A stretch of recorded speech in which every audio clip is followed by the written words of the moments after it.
So Kate, as I'm doing with these shows, I'm going to do a before and after, or an evolution, however you want to look at it.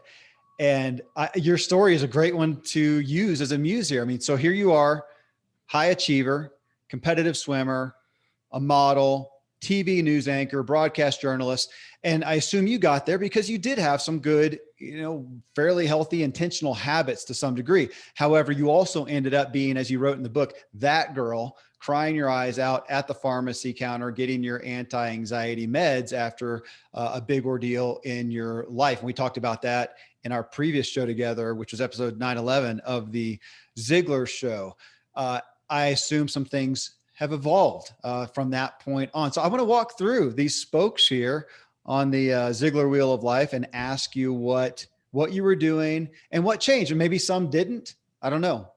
This is the rest of the story, as Paul Harvey would say, right? I love it. All right. So we'll start off on the health and wellness, the physical nutrition side. What were you doing prior to that? Did it change since then?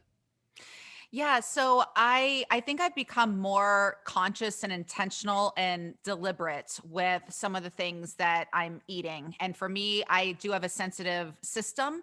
And so whether it's caffeine or alcohol, my drug of choice is bread, pizza, pasta. I'm a wannabe Italian. And so I think though, for instance, since then I've given up. I don't eat any meat, and mine is from a love of animals perspective, and just seeing certain videos was able to give up a lot of food. So I was joking with someone the other day and said, man, I need to see the really traumatizing video on bread or cheese, things like that. Yeah. To give those sorts of things up. But I think for me, and we hear this time and time again, but moderation. But when I think back to my swimming career and my competition weight, I was so strict growing up. And part of it because I had doctors as parents, but I was, competing year round since I was 6 years old. And so I feel like I got more lax on some of those eating habits in the name of I need the brain energy and the brain food. And so, you eat the chocolate and stuff just to keep going. But I would feel super, super sluggish. So without giving everything up, because then you feel boring and you still want to have some pleasure and enjoyment, for me at least, when I'm eating. But I think just before I eat something, ask, what intention do you have for eating this? If you're just eating processed foods, it's more of mindless, I'm stressed. And so before I eat the junk food, I first say you need to sit down, maybe do some sit and stare time, do some 10 minutes of meditation. And I ask myself, are you hungry for this junk food, or are you hungry for something else? And 9 times out of 10, I'm hungry for something else. Love, affection, the physical touch, caring for myself. So a lot of times, like, you need to just take a time out rather than eating some junk. And also when I did the research and found how much our nutrition or lack thereof affects our mental health. Yeah. If it's just about looking hot in a bikini, that feels very a product of a misogynistic society and culture that I don't subscribe to. And I'm like, whatever. But if it's, I want to feel less depression or anxiety and live a long, healthy life and have more energy to write or to spend time with my friends or whatever, it's much easier for me to make those decisions. And when you do the research and find what some of this stuff does to your body, you make better choices. I could go on and on and on about this topic, and I hope I'm making sense even by what I'm saying and I'm answering the question. Well, yeah, what I'm hearing is you looking at it. Well, one, I feel like I hear you saying, yeah, you have some intentionality, but you also give yourself some grace, or I'm going to say flex. My wife likes to say we're flexitarians now. We're not militant, we're not religious, but I like what you're saying but the question, why am I going to go have, in this case, some junk food? For myself, I look at it, am I feeding a joy? Man, it's just celebratory. I want to feel that. Or am I medicating something?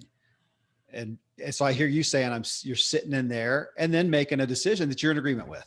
Fair? Yeah. Because even with a colleague the other night, we were celebrating and he ordered the chocolate cake. And yes, I had some and it was fine. Is that going to make me feel good? Ultimately, probably not, but it was a celebratory experience. Now, going back the next night and ordering the chocolate cake again, then is it loneliness? Is it, when I'm sitting by myself, loneliness or boredom, trying to fill something that isn't about food or nutrition? And so I invite all of us to just be more conscious of that, because listen, some days you're not going to have the motivation to eat healthy for aesthetic reasons. It's just like, well, screw it.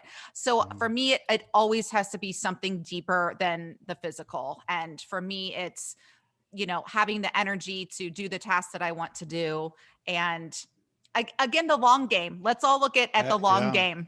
Yeah, no, I appreciate that. I do want to pick at your not eating meat, and you need some traumatizing video on pasta and cheese. So my family we've always been vegetarian for the most part. We do some fish, but then about half my family's vegan now.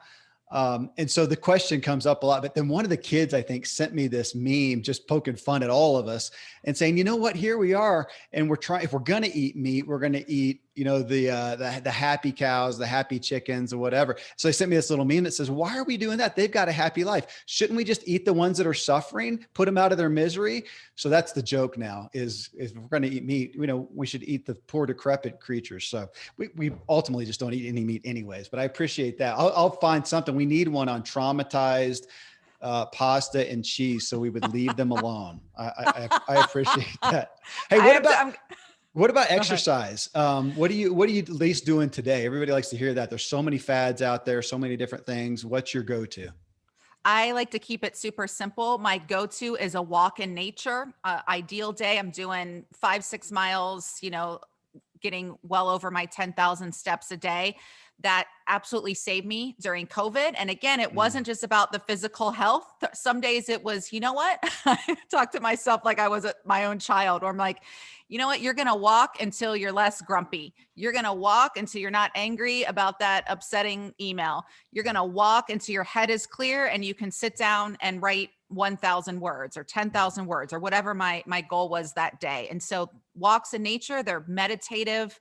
I invite everyone to ask themselves, my favorite thing to do on a nature meditation walk is say, if you could, do, have anything, what would you be doing right now, regardless of geography or anything you have going on? And a lot of times our answer, when we just let it come and don't edit, it can shock us. I write about that in the book. And also my go-to is Pilates. I love being stretched out and lengthened. It's so much harder than it looks. Anyone who's done it, I love doing the reformer classes and really challenging myself in that way. So you said walk in nature. Now you're in New York, aren't you? And I envision Yes. you like in Manhattan or something like that, where there's no nature. You must be somewhere different. Or are you doing Central Park? Where's it happening? Luckily, I live right across the street from Central Park, so that Oh, beautiful. happens. And Okay. then also during COVID, my family lives in Ohio, so a lot more nature there. I've spent a lot more time in Ohio, and then just taking myself. Sometimes we have to get creative with what a quote unquote walk in nature looks like. Maybe Mhm. it's just a few trees among the concrete, but and New York. Listen, it's also liberating and energizing to just walk around Manhattan, not to get somewhere or go to work or even meet a friend, but just walk the streets. It really is invigorating. So talk to me about relationships, the family and the friends and the things that you were doing, prior to this. What do you want to call it? What do you refer to that?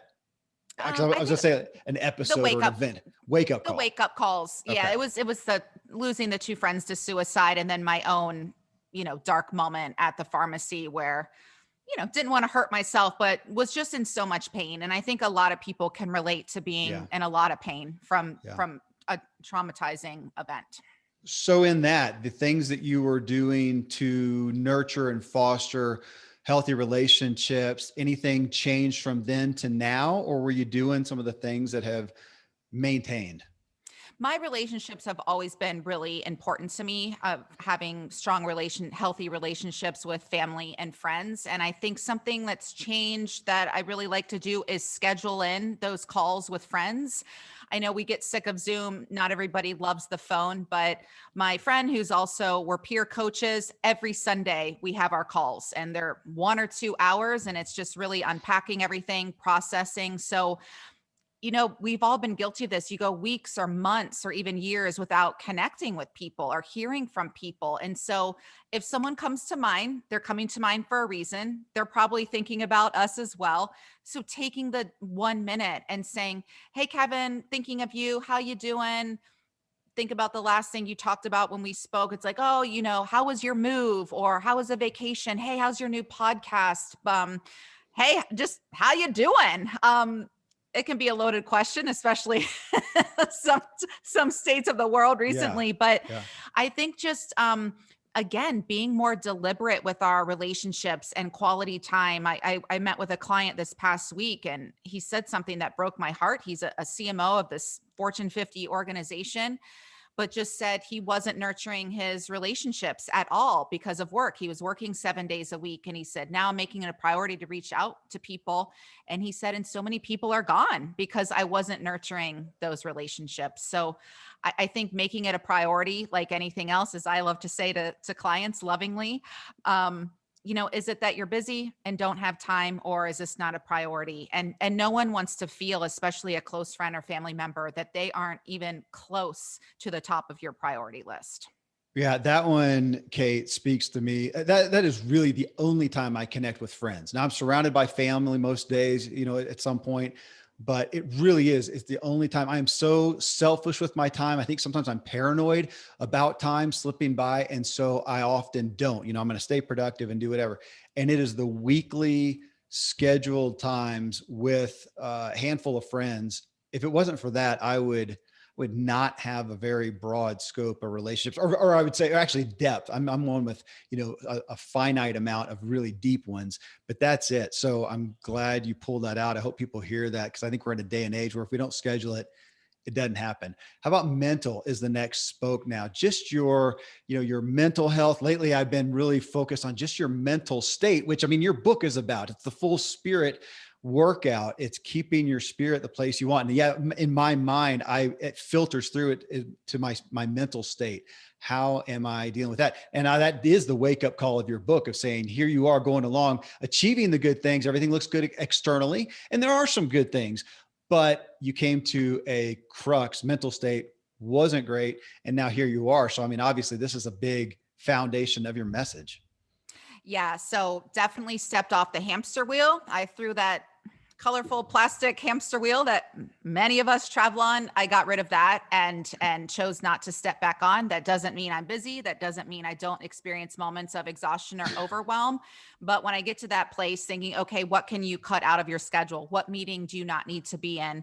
Even if it's just pockets of 10 to 40 minutes throughout the day to sit and stare out the window and reflect, to close my eyes and meditate, to do something besides be in that grind. So that was huge. I no longer take pharmaceuticals. I was taking the anti-anxiety medication.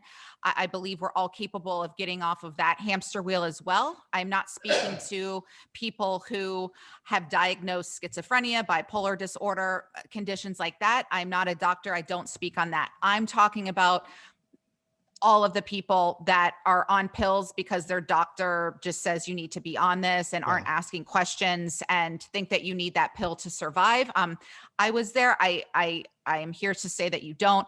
This is a conversation, of course, with your doctor, but I will say I wrote about it in the book. It's an article that got published years ago. I've never gotten so many comments from people all over the world, because I think most of the people on antidepressants shouldn't be on them, don't want to be on them. Like me, they feel that like dark cloud that, you feel fuzzy. I feel kind of weird saying this, but I knew someone through work who did narcotics, did cocaine, and I've never tried it, but I think it scares me, but he took one of my anti-anxiety pills, and he said he felt more messed up from my anti-anxiety pill than he does from cocaine.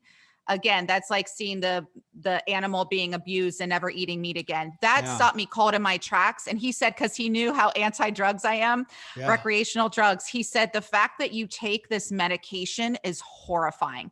So again, sometimes it's another wake up call. And I never want to tell anyone what to do. I like to give invitations, food for thought. Just thought you'd like to know. I feel so much better not being on medication and allowing myself to feel what I'm feeling, because when you numb the pain, you also numb the joy. And I don't want to be numb to just the normal human experience and emotion. When you mentioned getting off the hamster wheel, I mean, I appreciate that, but I want you to clarify that a little bit, because anybody listening to this show is doing so because they are, I call it an aspiring demographic. Otherwise they'd be listening to, NPR crime show and entertaining themselves. So they're listening to this. They want to do more. They want to get more out of themselves. And a person like me, when I hear that, getting off the hamster wheel, I mean, I get it, the grind, it sounds bad, but I don't really want to do less. I'd really like to do more. So do you feel like you've made peace with not doing as much, or do you feel like, no, now you're able to do more in a better allotted amount of time, kind of a work smarter aspect?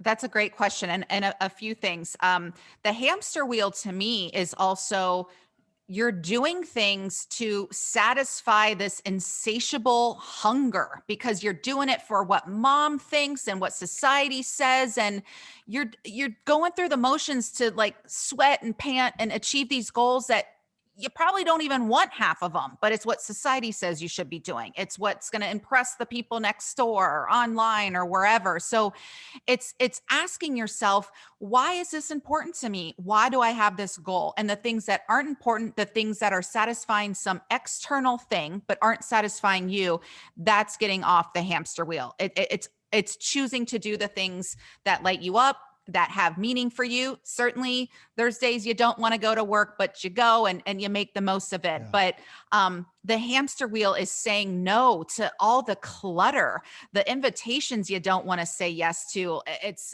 setting loving but firm boundaries with people. Thank you so much for thinking of me. I'm not going to be able to make it, and not feeling guilty about that. It's being willing to let other people down so that you can thrive mentally and emotionally and actually have the time affluence to do. That means like the time to do what you want to do and create those projects. It's letting some people and things fall away so that you have the space to do what lights you up, what you actually want to do. And it's not needing this constant approval and validation from others. That's the hamster wheel. You get off the hamster wheel, you're like, if they like it, great. If they don't like it, great. Because I like it and I feel really good doing this. And I'm creating products that are changing lives for the better. Okay. Well, in the concept of God repeating himself, well, folks listening to the show, this is episode 913. You just went over the premise of the previous episode 912. And it was in essence, the not getting rid of, but looking at all the good things. But what are they getting in the way of for the great things? In essence, I even asked the question. I think that's the question that I ask. If you had a great opportunity in a lifetime right now, but you had to give up X, Y, Z, what would it be? So people are answering that survey question right now. It'll be interesting to hear that. But thank you for repeating it again. In essence, there. Financial is next, Kate. Anything there that has changed? Well, and I can say just evolved over time, period. For anybody, most people do have, evolution of financial perspectives and habits over time anyways, whether or not you had anything specific change from this wake up call time. Yeah, I am a spender. Again, I'm just a very candid person. And I'm like, some things I'm sure I've said today here. People want to judge, but again, if you're judging, you're actually judging yourself. You're not even judging me. So I'm like, I don't have the energy to pretend anymore. As I say to my clients, this is a no pretend zone. And hopefully people listening, a judgment-free zone as well. And just really taking it all in. But I in the past, I think I've gotten, some big opportunities, or you book a national commercial, for instance, you get a lump sum of money, and I'm like, oh, let's spend it. And I'm also very generous. It's like, oh, Kevin, we're out I'll get your dinner. I'll get my other friend's dinner, and that's fine. But I think just, again, being more mindful and something I've gotten into is investments, and that amazing realization that, oh my gosh, you can put your money away into accounts and it can grow. And that $10,000 you didn't need or you didn't think about, that's now $100,000 because you didn't touch it. And so I think just knowing that at some point we're all going to want to retire, and thinking about ourselves, not just in the present moment. And that's same with the eating, but down the line. And I think being more responsible, but like eating, have some fun, go on the vacation, buy the necklace or whatever's going to make you happy. But I think just paying yourself first, meaning putting some of that away for a rainy day or for retirement. And it does feel good, because there's even moments, I don't know if you've been there, but I get the credit card bill and I think, how did we get here? Mhm. Maybe just reel it in a little. You you don't need Yeah. all the things. Again, that's a moment of being conscious and being honest with ourselves. Mhm. Yeah, I am finance not a favorite portion of life for me, but I make myself go in, I don't know, every few days or so I'll log into the online bank account and just look at the business, look at the personal and just kind of peruse where was the money gone? It's so often I find something, go, what on earth is that? I don't even know what that is. I probably saved myself $10,000 in the past few months just by doing that and questioning some of those things, but also coming to grips with, holy smokes, the amount of money we spend on whatever is dramatic. So yeah, just the awareness. I'm with you on that one. Yeah, and not to judge or beat ourselves up, but again, just having that honest moment. Yeah. Yeah, absolutely. 5 is spiritual. And you have the full spirit workout. And let me read the tagline: a 10-step system to shed your self-doubt, strengthen your spiritual core, and create a fun and fulfilling life. I started out our previous show together, which again was episode 911 of the Ziglar Show. And I kind of said, let's talk about spirit and spiritual, because you can break those out, and spirit being more as the mental state, spiritual being, well, as it says, spiritual there, and separating those out. And you do that somewhat in the book. But this one is talking about kind of the spiritual essence, the something greater in your life and your purpose. So how, again, has that evolved? I don't even want to think of where I would be without the belief in a higher power. I do believe in God. God to me is unconditional love and a force greater than me that's always at play behind the scenes, whether we choose to believe it or not. I choose to believe and co-create with this force. I've studied spiritual principles that have been around forever. Um, very extensively, because it's given me a sense of peace and calm. It's reminded me of my greatness and my power. It reminds me that our spirits, which to me is, it's not religious. Our spirit is our true essence. It's our authentic truth and power. It's our passion. It's our presence. And the good news about connecting with that is that it can never be rejected or criticized or overlooked by, what we look like or what people think of us, things like that. So I think connecting with this power and connecting with our true essence is so important. And when you listen to that divine wisdom that gives you guidance and you're living your life from that place rather than the ain't it awful, I'm not good enough, imposter syndrome, all the stuff that people are battling with, life just starts working a lot better. And you become the person who attracts your cherished goals rather than striving, forcing, controlling to make anything happen. And so spirituality is one of my favorite things to talk about. Not everybody fully understands it or even wants to talk about it or thinks that you're just talking about religion. I'm not talking about dogma or doctrine here. I'm really talking about really the essence of who we are and how beautiful our spirit is and cultivating the characteristics that come from that to really enhance our lives, not just our lives, but all the people around us as well. When you look at, again, what we'll refer to as a wake up call, did it bring you from a spiritual standpoint to more of an acuteness, more of a gravity in essence?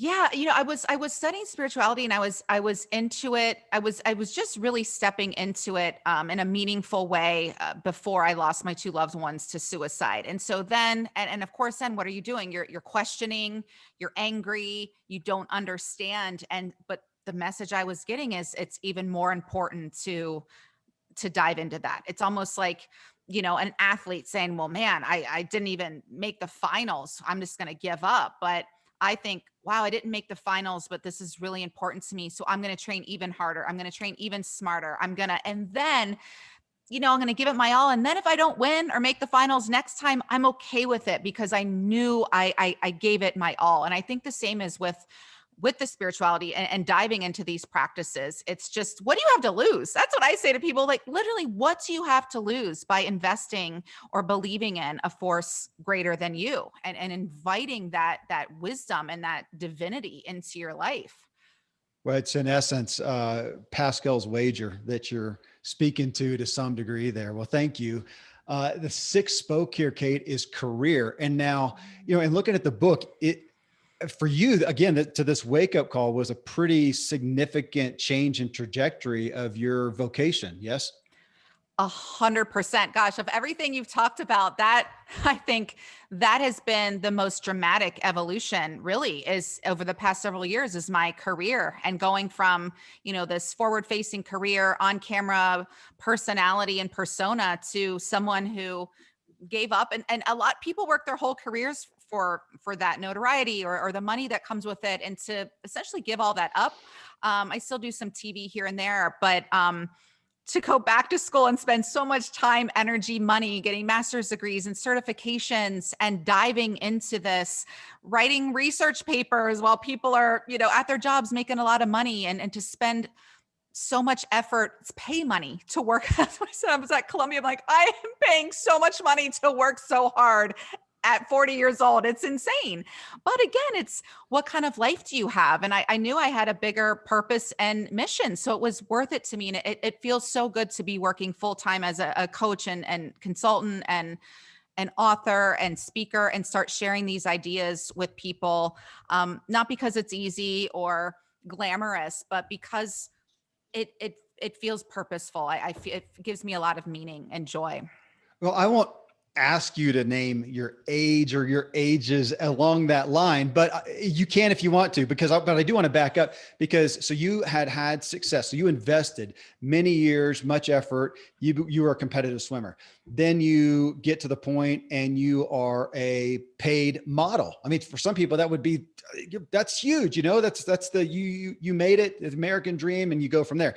And then you're over here as a TV anchor and a broadcast journal. Again, another area. So you've done the work to get to this space, and then you get to this point and you decide to, go back and get further education to do something different. You know how hard that is for people to look at whatever age they think. And I hear some people go, oh my gosh, I've gone through school and now I'm 25. I'm not going to go back and, try to relearn. I got to take the momentum and the success I have to this point and continue going from that point on. And then we have people who are, 65 feeling the same way. And I've been fortunate to see people in their 50s and 60s do what you did and go back. But it's still very rare. I mean, again, you had built up momentum, you had invested so much, and you're saying, no, I'm going to go a different direction. That's daunting. Best thing I ever did. And I think it's 100 times more daunting to stay in a career that is draining you, that isn't lifting you up, that you're in for all the wrong reasons, in terms of, well, it pays good money, which I love money as much as the next person. Can't be the only reason.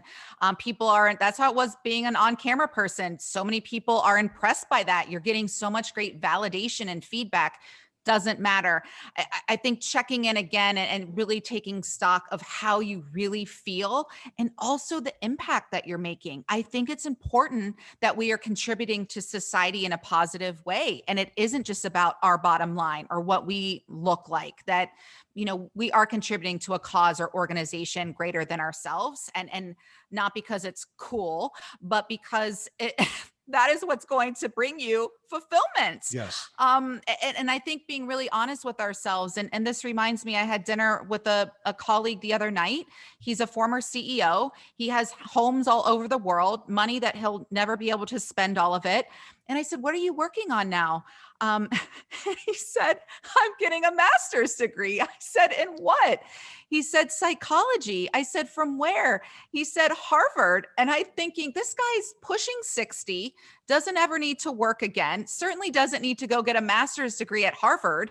And he's saying it's so hard, and English is not his native language. He's Brazilian and speaks Portuguese. And I just admired him so much. And I sat across from him, and I just thought, this is why we're friends. We're just lifelong learners. He saw as a CEO, all the things that needed to be fixed in organizations like his. And so he's studying psychology so that he can come in and help organizations around mindset and around positive psychology and focusing on strength. So I just encourage everyone, maybe you don't need to go to Harvard or get a master's degree, but at least allow yourself to explore some other options that seem absurd or seem unrealistic, and just go for it. I mean, even I was an entertainment reporter in LA. I was interviewing the biggest names in Hollywood, and left that very cushy job to go get my master's degree at Northwestern and broadcast journalism. And I was covering the courts and all these gnarly things that were the opposite of glamour,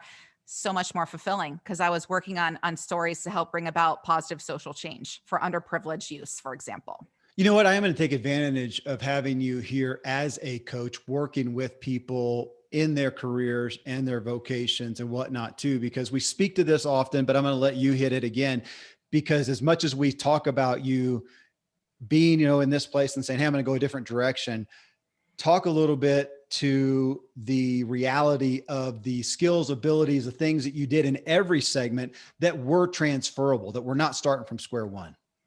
Amen. I love this. As I like to say, nothing is wasted.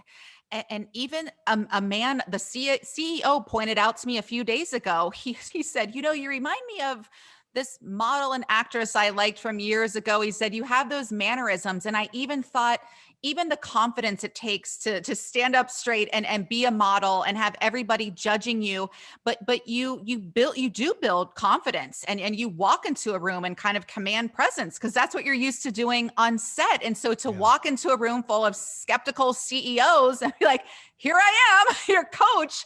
So much of it, like body language, confidence. I think everything that we do along the way serves a purpose. And like you said, you can build on it and build on it and build on it. And I had a friend, because I don't tell many people that I used to work as a model in the business world. I don't want to be judged. I don't want them to think that you can't, be paid for how you look and also be highly intelligent. I mean, there's so many, especially women get put in boxes all the time. I hate it. But I've had a lot of friends, a coach, really help me embrace that and think, wow, you made it as an international model in like the toughest city in the world, New York. You should celebrate that. And that gives you business skills because you know how to work with people. So whatever your thing is, I would just embrace it a bit more and make a list and write down your strengths and write down your unique gifts that make you excel in this job. Because something I do ask my clients when they are feeling stuck is I say, what made you successful in the past? Whether you were the janitor, whether you were the football backup quarterback and never got much playing time, whether you were a stay-at-home mom and now you're going back to the office. I mean, what made you successful as a stay-at-home mom? You talk about a skill set. I would be leveraging that patience all the way to the bank in my new role. I mean, time management, organization, skill set, and things that we just dismiss because we don't think it's good enough. Okay. You got me. So here I am. I've never thought about it in this way. Kate, I'm going to add this to my, I don't know, to my behind the scenes biography or not biography, bio or even written down there. So I talk about, it comes up a lot. It's in the book deal and whatever, I was a past pro athlete or I was a pro cyclist, and we can talk about that. But what you just had me thinking about is I've come to the starting line. I'm sitting here doing the math, probably over 1,000 times have I come to a starting line of a race. I mean, I started when I was 10 years old and went till I was 32, I think. And 1,000 times of the nerves, the preparation, whatever, but I came to the line, I showed up and I made it to, well, I did not every time, most times I made it to the finish line. That's interesting to think of that. What a transferable skill that relates to now, that no matter what's going on, no matter what's happened to the day, I'm able to stand up here, get somebody across from me and engage in the starting line of a conversation. I've never thought about the transferable skill. It makes me think about going through life. And you talk about a parent. I've got a lot of kids. I've been parenting for a lot of years. Never thought about how many times have I done X. I've showed up, whether it's changed a diaper or made a meal or had patience with a kid, and to think about how cool would it be for us all to audit our lives and just to do the math and go, how many times have we done X? That's got to add up to something. 100%. Or think about, for me, who's changed, or you changed careers so many times, an athlete, the stress, the pressure, the expectation, both of our cases, take your mark, go. And Yeah. you can't be like, oh, wait a second, I wasn't quite ready. Or, nobody cares about any of that stuff. You got to show up and be ready to go. So how are you preparing for that? Mhm. Whatever it is. And I love that we're talking about this. I feel so lit up because, again, it goes to my point in the spiritual question about, everyone is so enrolled and like, ain't it awful, or I'm not good enough, but you're so great. I mean, look at everything that you have done to get to this place in your life. If you are a Yeah. parent, you are my personal superhero. I would argue you you could do anything, quite Mhm. frankly. So I'm like, you're definitely not going to get me enrolling in how you aren't great. I just think that we are so gifted in so many ways. We have so many strengths that we can leverage, but first we need to identify those strengths and just even think about the confidence it took to start over or to start a family or whatever your thing is. Start making a list, take inventory. I promise you, you will walk into your next race, audition, Yeah. job interview, board meeting, Zoom conference, and you're going to show up like, I'm the shit. I hope I can curse here, but you're going to be like, I'm the shit. That's, you've got me thinking about that in a different way. It's interesting you talking about that. I was thinking about, just the starting lines. Do you ever have any competing anxiety dreams? I still to this day yes, I see that as yes. I still to this day, I think last week, I mean, they're not as common, but I'll have one where the race is starting, the bike race, and I'm not ready. I'm not to the line. I don't know where it is. I don't have my shoes, whatever it is. I used to have the same ones on waiting tables because I did that a lot in my youth. I haven't had one of those in a long time, but I'm at a restaurant. They're seating me, 5, 6, 7, 8 tables. I've never been there. I have no idea what kind of food we have. And I'm just going to show up there and do something, or I'm going to walk out. But these are the dreams that I have from those events. Absolutely. So, like, luckily they're infrequent now, but Yeah, me too. yes, Yeah. many years after my swimming career ended, all the time. And I was like swimming through quicksand. I mean, all the stress and anxiety, and it needs to leave our bodies. So then I would Yeah. say to someone, if you're experiencing this, to talk it out, to get it out of your body, or even something came up in a dream last night, and I'm like, ooh, it's like kind of an old pattern from relationships, but I'm like, okay, is that still true? Do you still believe that? Or how can we clean that up? Or, when you get into a situation like this, I feel it coming soon. How are you going to handle it? And so even calling myself out Yeah. and saying hello to the anxiety, like, okay, or it's like, what are you anxious about? Or what's up? I think we need to have more conversations like this with ourselves. But what do? We put on all the distractions, we get on our Mhm. phones, we just call somebody and deny it, or so like, let's go Yeah. there. Let's start checking in with ourselves in a meaningful way. Well, thanks. And I need to hear that because I'm just prone to go produce, go do something to inspire myself. And I don't take the thought or the feeling captive and deal with it. I just got called out on that last week, as a matter of fact. So thank you again for the repetition. I appreciate it. Hey, Kate, the last one here is the personal spoke. And this is always of interest to me with, whatever you want to, high achievers, with people, had significant success, but say, what are the things that you do just for you, whether it's called play or fun or hobby? And I'm going to put it under self-care in essence. That's how I've had to do it, as I found myself realizing I don't play. I don't really have fun. I produce, and so coming back to that. So what are the things that you do? I want to know, one, but again, have they changed from your wake up call? Yeah. I've spent even, and I love this question, spent even more time. My favorite thing to do is travel.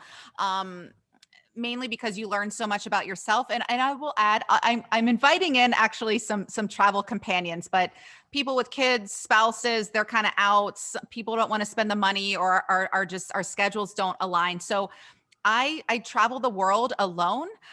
There's even hashtags on Instagram about solo travel and things like that. It is so, again, liberating, invigorating, enlivening.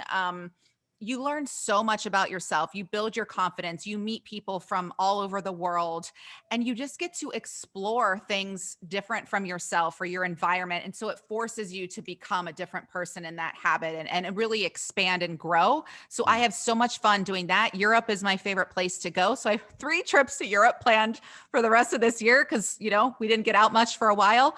And I love Europe. And, again, you're right. I mean, walks, that's more exercise. Walks I do have for fun. I think taking my niece and nephew on play dates, the bowling and the movies and the video games, and playing outside, playing games, sports. They're both swimmers as well.